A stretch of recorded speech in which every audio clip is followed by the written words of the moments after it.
Hi hello welcome to my channel. ఎలా ఉన్నారు అందరూ? ఇక్కడ నేను అరటికాయ ఫ్రై ప్రిపేర్ చేసుకుంటున్నాను.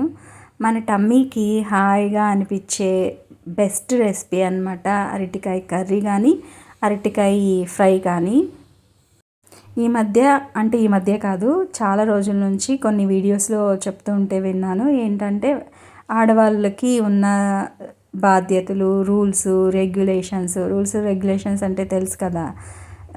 ఆడవాళ్ళకి ఎందుకు అన్నీ అని అనుకునేదాన్ని. అదే విషయం నేను మా హస్బెండ్ని కూడా ఒకసారి అడిగాను అనమాట. ఎందుకు ఆడవాళ్ళకి మాత్రమే ఇన్ని రూల్స్ అండ్ రెగ్యులేషన్స్ అని అంటే ఆయన చెప్పారు, ఎందుకు అంటే వాళ్ళు అంత ఇంపార్టెంట్ కాబట్టి వాళ్ళకి అన్ని రూల్స్ అండ్ రెగ్యులేషన్స్ ఉంటాయి అని చెప్పారనమాట. అప్పుడు నేను ఆలోచించాను, అది నిజమా కాదా అని. అదైతే నిజమే అని నాకు అనిపించింది. ఒక ఫ్యామిలీకి కావచ్చు, అంటే అది జాయింట్ ఫ్యామిలీ కావచ్చు లేదా స్మాల్ ఫ్యామిలీ కావచ్చు, ఒక సొసైటీకి కావచ్చు, ఆడవాళ్ళు చాలా ఇంపార్టెంట్ అన్న విషయం నాకైతే అర్థమైందనమాట. అందుకే మనకు అన్ని పద్ధతులు, అన్ని రూల్స్, అన్ని రెగ్యులేషన్స్ ఉంటాయి సొసైటీలో. అయితే ప్రజెంట్ ఉండే డేస్లో మన పరువు మనమే తీసుకుంటున్నామేమో అని అనిపిస్తూ ఉంటుంది ఒక్కొక్కసారి. ఎలా తీసుకుంటాం మన పరువు మనమే అని మీరు నన్ను ప్రత్యేకంగా అడగక్కర్లేదు, అది మీకే తెలుసు.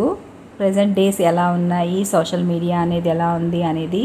వ్యూస్ కోసమో లేకపోతే పబ్లిసిటీ కోసమో మనం అలా చేయడం వల్ల నిజంగానే మన పరువు మనమే తీసుకున్న వాళ్ళం అవుతాము. మన వాల్యూని మనమే తీసుకున్న వాళ్ళం కూడా అవుతాము. సోషల్ మీడియాలో ఉన్నప్పుడు సోషల్ రెస్పాన్సిబిలిటీ కూడా ఉండాలి. ఈ రోజుటికైతే ఇంతే సంగతులు. రేపు కలుద్దాం. మన ఛానల్ అయితే సబ్స్క్రైబ్ చేసుకోండి.